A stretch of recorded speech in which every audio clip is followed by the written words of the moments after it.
26 जुलाई की शाम को मदरहुड क्लब द्वारा कारगिल विजय दिवस के उपलक्ष्य में शहीदों को श्रद्धांजलि और सेना को धन्यवाद देने के लिए एक छोटा सा कार्यक्रम आयोजित किया गया। कार्यक्रम का संचालन मदरहुड क्लब की फाउंडर एकता सहगल मल्होत्रा ने किया। कार्यक्रम में मुख्य अतिथि कारगिल युद्ध के योद्धा ब्रिगेडियर विनोद दत्ता और मुंबई की जानी मानी गायिका रविका दुग्गल ने शिरकत की। कार्यक्रम की शुरुआत मदरहुड क्लब की प्रेसिडेंट इला पचौरी ने अपनी कविता फौजी की चिट्ठी से की। ब्रिगेडियर दत्ता ने कारगिल युद्ध के दौरान हुए अपने अनुभव साझा किए। रविका दुग्गल ने देश प्रेम से और गीतों से सबका मन मोह लिया। कार्यक्रम के अंत में एकता सहगल मल्होत्रा ने सभी को धन्यवाद ज्ञापित करते हुए अपनी कविता फौजी तुझे नमन के द्वारा फौजियों को श्रद्धांजलि देकर कार्यक्रम का समापन किया। Good evening ladies and gentleman, नमस्कार, जय Hind.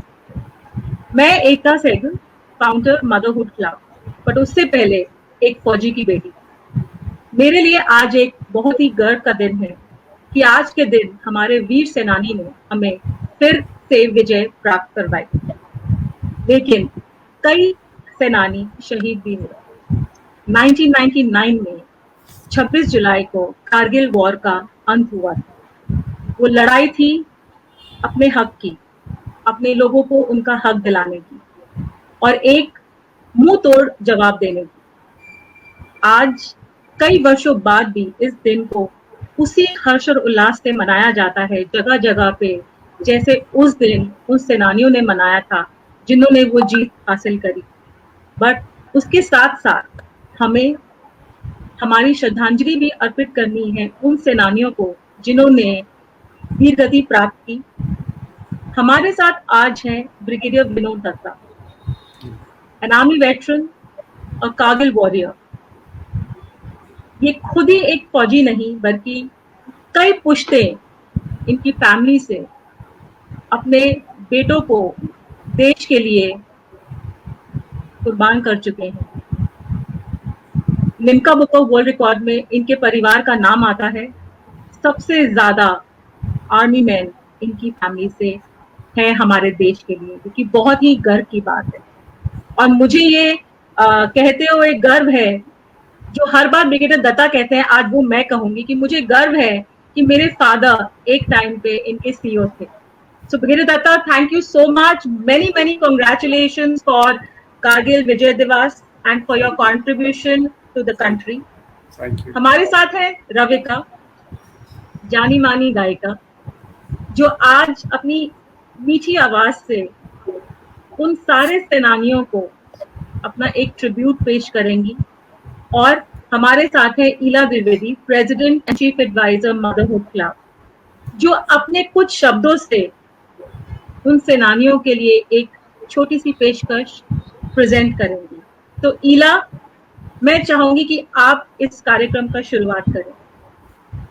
Thank you so much एकता। सबसे पहले सबको आज विजय दिवस की, कारगिल विजय दिवस की बहुत बहुत बधाई। सबसे ज़रूरी चीज़ जो है हमारे लिए, सबके लिए, हमारा देश है। मेरे घर में कोई फौज में नहीं है, किसी पीढ़ी में कभी कोई फौज में नहीं रहा, लेकिन जज्बा जो है, क्योंकि मेरे नाना जी स्वतंत्रता सेनानी थे, मेरे बाबा स्वतंत्रता सेनानी थे, तो कहीं ना कहीं वो हमारे अंदर डीप रूटेड है, देश के लिए प्यार और जज्बा। और मैं शुरुआत करूंगी आज के कार्यक्रम की ब्रिगेडियर विनोद दत्ता का स्वागत करते हुए, रविका दुग्गल का स्वागत करते हुए, अपनी एक कविता से, जिसका नाम है फौजी की चिट्ठी।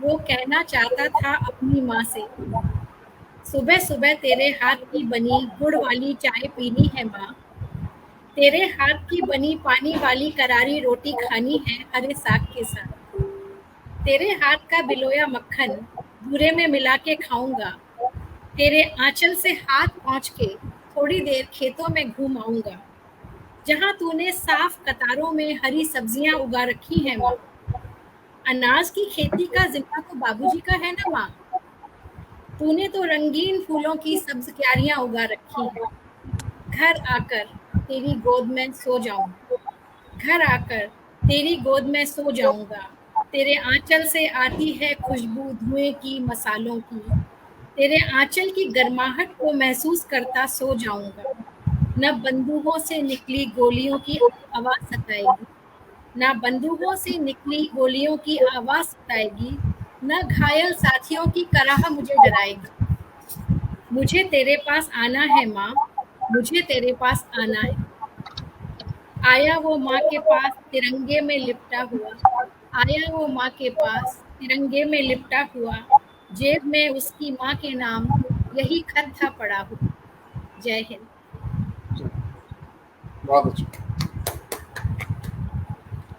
बहुत अच्छा। I am sure brigadier Datta इस इमोशन से कहते ना वाकिफ होंगे कि जब वो चिट्ठी घर आती है तो क्या फील होता है। लेकिन सर के इमोशंस और फीलिंग्स को हम जरूर सुनेंगे, लेकिन उससे पहले एक इसी भाव के ऊपर एक गाना रविका से हो जाए। नमस्ते, सादर नमस्ते। ये प्रोग्राम शुरू करती हूँ। नमन उन सेनानियों को जो आज हमारे लिए लड़ रहे हैं, जिनकी वजह से हम हैं, हम सुरक्षित हैं, क्योंकि वो अपनी जान पर हमारे खेल रहे हैं। और खासकर नमन मदरहुड क्लब की तरफ से उन माओं को करना चाहती हूँ जिन्होंने अपने बेटों को आज भी हमारे लड़ना सिखाया। So I'm proud to be invited today. Thank you for inviting me. Thank you, Ravika. And I want to thank Ila and Ekta for ये कहते हैं जो साज आवाज और साहस का जो समागम इन्होंने बांधा है, वो काफ़ी विहंगम है और बड़ा ही it's a good gesture on their part. And first of all, I would also like to pay my homage to all the fallen soldiers who sacrificed their life.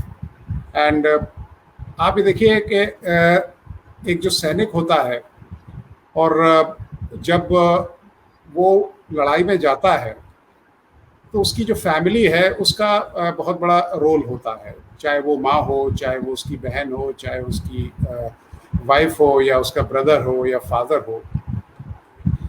क्योंकि देखिए डर तो सबको लगता है, ऐसा नहीं है कि कोई आदमी डर से ऊपर है, लेकिन वो एक साहस के साथ उसको विदा करते हैं। एक ऐसी फीलिंग उनके अंदर होती है जिसे गर्व सम्मान की बात होती है कि मेरा बेटा, मेरा शौहर या मेरा भाई एक ऐसे मुकद्दस काम के लिए जा रहा है जिसके लिए बहुत ज़्यादा लोगों को ऐसा काम, ऐसा मौका नहीं मिलता है। और एक बहुत बड़ा पैगाम जो रविका ने दिया है कि संदेशे आते हैं। देखिए चिट्ठियों का बहुत बड़ा योगदान है, और जब हम ट्रेनिंग कर रहे थे तो क्योंकि एकता के फादर मेरे कमांडिंग ऑफिसर भी थे, तो उन दिनों तो खेल चिट्ठियाँ ही थी, संदेशे ही आते थे, ये सेल फोन वगैरह तो होते नहीं थे। तो वहाँ जो कैडेट्स का या जो ऑफिसर्स का जो स्टेमिना बनाने के लिए एक चिट्ठी आती थी तो उसमें 30 बेंड स्ट्रेचेस करने पड़ते थे। तो कई बार आप ये पोस्टमैन को बोलते थे कि यार आज तो केवल 2 या 3 ही चिट्ठी आनी चाहिए, क्योंकि इससे ज़्यादा बेंड स्ट्रेचेस मैं नहीं कर पाऊँगा। So I am reminded of that incident. और कारगिल में भी आपको याद हो मेजर RS अधिकारी ने अपनी शहादत दी थी, जो 18 ग्रेनेडियर्स के थे, और उनकी पत्नी ने उनको एक ख़त लिखा था, और वो ख़त उन्होंने अपनी जेब में रख लिया था, और उसको बटन भी लगा दिया था कि जब मुझे थोड़ा सा बैटल में लल होगा या जब थोड़ी सी शांति होगी तब मैं इसे प्यार से, खुलूस से और इत्मीनान से पढ़ूंगा कि उनका क्या संदेश आया है। लेकिन डेस्टिनी का कुछ और ही उसने डिसाइड किया था, और मेजर अधिकारी जब अपने हमले के लिए गए तो उनको शहादत हासिल हुई, और 13 दिन बाद उनका शव मिला। और जब उनका शव या जो उनका पार्थिव शरीर था उसको जब उसकी पॉकेट खोली तो उसमें से वो अध खुला या वो बिल्कुल सील्ड लेटर उसमें मिला, और वो उनकी पत्नी को बाइज्जत हैंडओवर किया। तो ख़त का जो वैल्यू है, जो उसका मोरल फैक्टर है, वो सैनिक के लिए एक बहुत बड़ी बात रखता है, क्योंकि देखिए वो अधिकांश समय अपने परिवार से दूर रहता है, और क्योंकि सैनिक के लिए एक सबसे बड़ी बात ये होती है कि उसके अंदर ये फीलिंग आनी चाहिए कि जिस शख्स की वजह से मैं आज बॉर्डर पे हूँ या जिन लोगों की मैं हिफाजत कर रहा हूँ, क्या वे इसके हकदार हैं। जब उसके अंदर ये जज्बा आ जाता है कि हाँ, एक एक मुअज़्ज़ज़ शहरी इस लायक है कि मैं अपनी जान न्यौछावर कर दूं, तो इससे बढ़िया फीलिंग कोई सैनिक के लिए होती नहीं। एकता। बिल्कुल सही कहा आपने। और क्योंकि फौजी की बेटी हूँ तो देखा है कि वो जब चिट्ठी जाती है, चाहे वो बैटलफील्ड में जाए या अगर किसी फील्ड पोस्टिंग में भी ऑफिसर होता है, तो उसको जब वो चिट्ठी जाती है, जो उसके आसपास इमोशंस होते हैं, तो वो एक अलग ही फीलिंग होती है, जो हम कई बार अपने फादर से भी सुनते थे कि आप लोगों की एक चिट्ठी आती है। ऑफ कोर्स जब तक हम आए इस दुनिया में तब तक तो फोन्स, एटलीस्ट टेलीफोन्स आ गए थे, if not the mobile phone. But sir, मैं आपसे एक क्वेश्चन पूछना चाहूंगी कि जब सब तैयारी कर रहे थे कारगिल वॉर की, तो हर बार हर एक चीज प्लानिंग से की जाती है, तो वो जो एक इमोशंस होते हैं एक फौजी के अंदर, वो क्या इमोशंस होते हैं, क्या उनके भीतर क्या चल रहा होता है? देखिए, जब आप इस तरह के ऑपरेशंस पे जाते हैं तो आपको बैटल में दो तीन चीज़ें होती हैं। एक तो अर्ली बैटल इंडिकेशंस होते हैं, जैसे आपको इस कारगिल में करीब मई में हमें पता लग गया था कि ये एक सीरियस ऑपरेशन का एक रूप ले लेगा। तो जब मुझे खुद इतला मिली, मेरे फादर ने मुझे फ़ोन करके बताया कि तुमको कारगिल जाना होगा, तो मैं कोई बहुत ज़्यादा सरप्राइज नहीं था, और मुझे केवल 48 घंटे का समय दिया था। मुझे क्या, सभी को ऐसा ही वक्त मिला था, क्योंकि उस टाइम आर्मी की रिक्वायरमेंट ये थी कि यंग ऑफिसर्स बॉर्डर पे जाएंगे और जो लो मेडिकल कैटेगरी ऑफिसर्स हैं वो पीस में आएंगे। वो अक्सर हर ऑपरेशन या हर लड़ाई में होता है।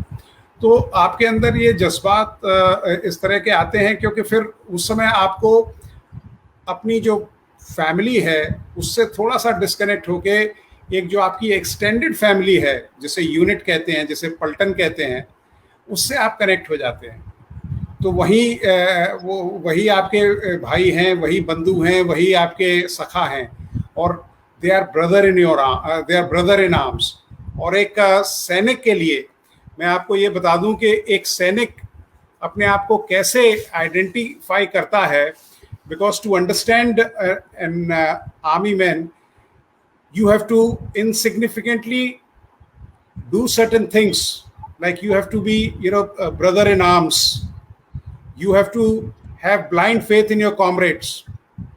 You have to face death as it comes without refusing to leave your friends, even if you're injured, even at the cost of your pain, looking cheerful while the world is collapsing around you. That's why they say that sense of humor is better part of valor. और इसमें कोई शक नहीं। मैं आपको एक incident बताता हूँ। एक बगल वाले कंपनी कमांडर का मेरे पास मैसेज आता है, क्योंकि कारगिल में हर एक ऑफिसर का एक कोड नेम था। वो अपने नाम से रेडियो पे बात नहीं करते थे, क्योंकि पाकिस्तान के रेडियो फ्रीक्वेंसी कैच कर लेते थे।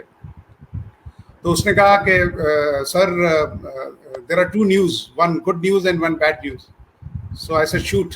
So he says the bad news is that I am surrounded by enemy from 3 sides. So I said, oh, that's a great challenge.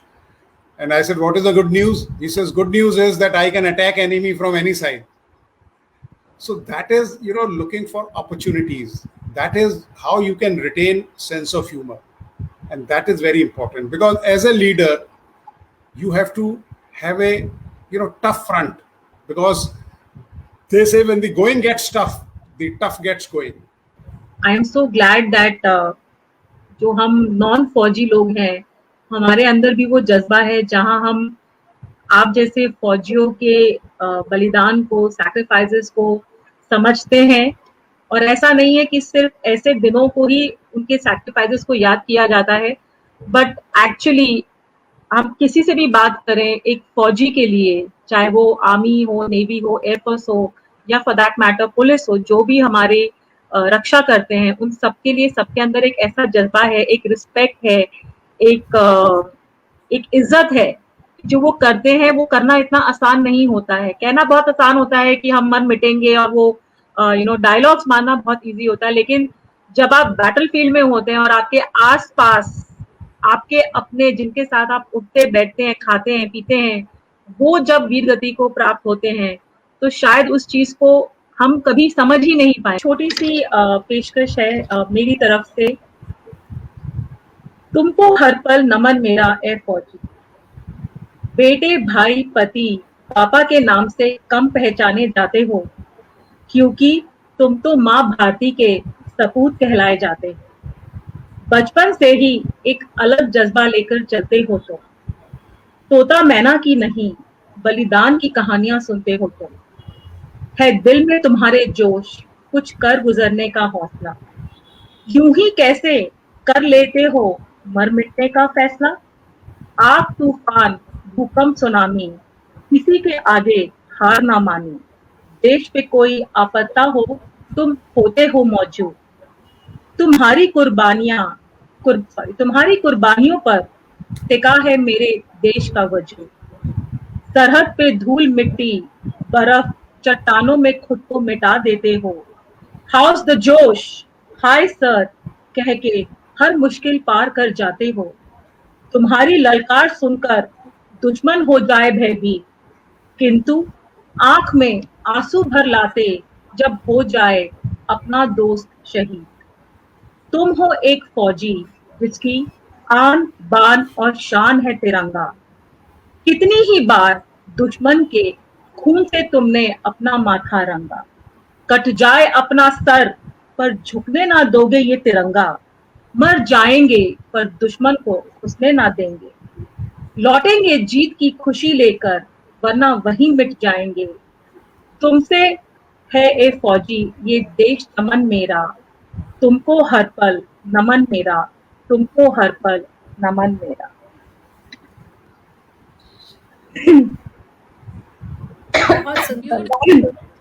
That's a small dedication from my side to all the Senani. Sorry. I think that's the vaccine effect. Exactly. Yeah.